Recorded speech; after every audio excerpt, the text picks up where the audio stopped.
7, 6. My fellow Americans, I want to speak to you tonight about the need for us to lower the temperature in our politics. And to remember, while we may disagree, we are not enemies. We're neighbors, we're friends, co-workers, citizens, and most importantly, we're our fellow Americans. We must stand together. Yesterday's shooting at Donald Trump's rally in Pennsylvania calls on all of us to take a step back, take stock of where we are, how we go forward from here. Thankfully, former Trump is not seriously injured. I spoke with him last night. I'm grateful. He's doing well, and Jill and I keep him and his family in our prayers. We also extend our deepest condolences to the family of the victims who was killed. Corey was a husband, a father, a volunteer firefighter, a hero, sheltering his family from those bullets. We should all hold his family and all those injured in our prayers. Earlier today, I spoke about an ongoing investigation. We do not know the motive of the shooter yet. We don't know his opinions or affiliations. We don't know whether he had help or support, or if he communicated with anyone else. Law enforcement professionals, as I speak, are investigating those questions. Tonight, I want to speak to what we do know. A former president was shot, an American citizen killed, while simply exercising his freedom to support the candidate of his choosing. We cannot, we must not go down this road in America. We've traveled before throughout our history. Violence has never been the answer. Whether it's with members of Congress of both parties being targeted and shot, or a violent mob attacking the Capitol on January 6th, or a brutal attack on the spouse of former Speaker of the House, Nancy Pelosi, or information and intimidation on election officials, or the kidnapping plot against the sitting governor, or an attempted assassination on Donald Trump. There is no place in America for this kind of violence, or for any violence ever.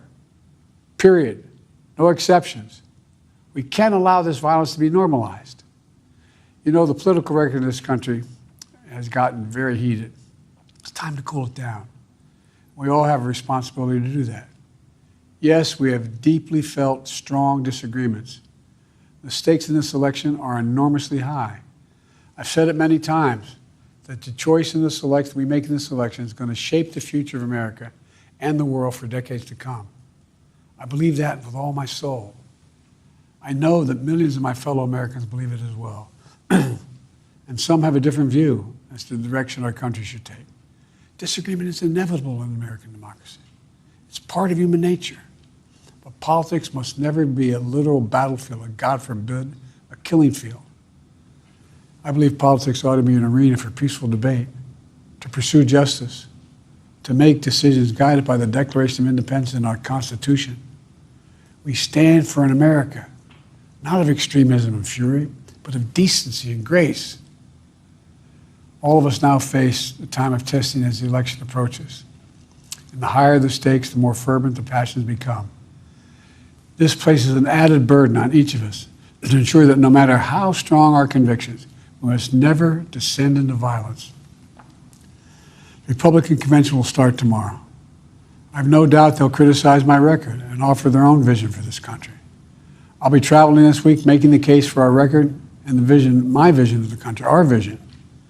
I'll continue to speak out strongly for our democracy, stand up for our Constitution and the rule of law, to call for action at the ballot box, no violence on our streets. That's how democracy should work. We debate and disagree. We compare and contrast the character of the candidates, the records, the issues, the agenda, the vision for America. But in America, we resolve our differences at the battle box. You know, that's how we do it, at the battle box, not with bullets. The power to change America should always rest in the hands of the people, not in the hands of a would-be assassin. You know, the path forward through competing visions of the campaign should always be resolved peacefully, not through acts of violence.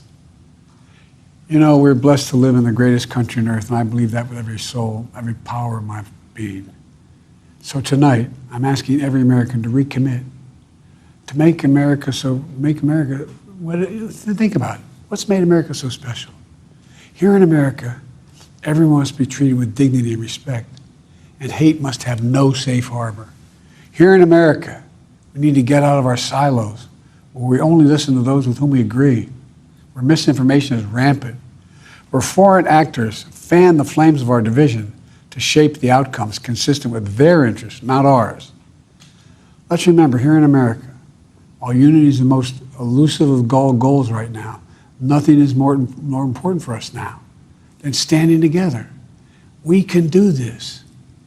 You know, from the beginning, our founders understood the power of passion. So they created a democracy that gave reason and balance a chance to prevail over brute force.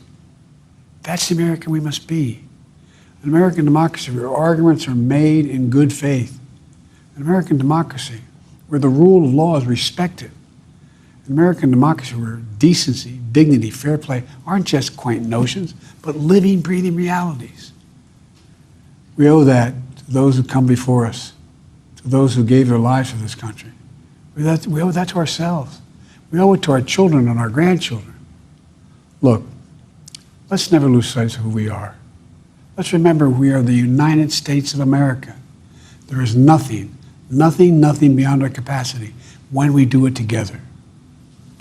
God bless you all, and may God protect our troops.